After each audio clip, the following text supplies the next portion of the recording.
Информационное поле в нашей стране, оно очень большое, как, собственно, и сама страна. Из центра невозможно всего разглядеть и услышать. Региональная пресса всегда для тех, кто живет в регионах, знаю это не понаслышке, она самая близкая. Вот мы здесь иногда какие-то события нам кажутся исключительно важными, я имею в виду москвичам. И кажется, что вот мы о них рассказали, они всем интересны, все их обсуждают. В регион приезжаешь, а это события, ну, может, где-то есть на заднем плане, а гораздо важнее местные, региональные события, не столь значимые для, там, допустим, какого-то столичного читателя, но для регионов это главные события. И в этом смысле журналисты местных изданий не оставляют без внимания темы, которые действительно находятся в центре общественной дискуссии, дискуссии региональной, в чем и ценность.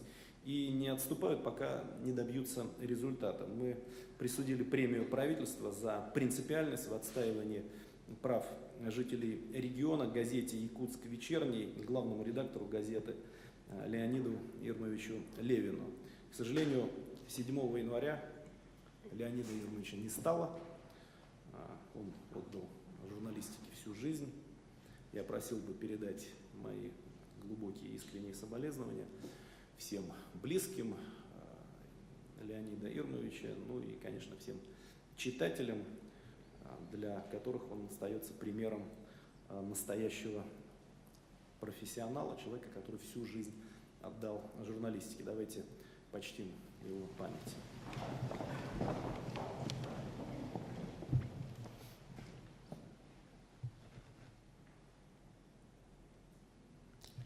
Прошу садиться.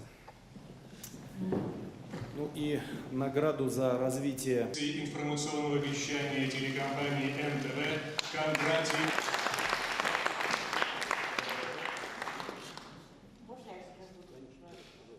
Кириллу Михайловичу. Киселева Елена Владимировна.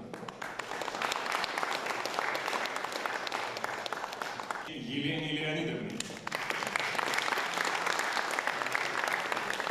Юрию Алексеевичу.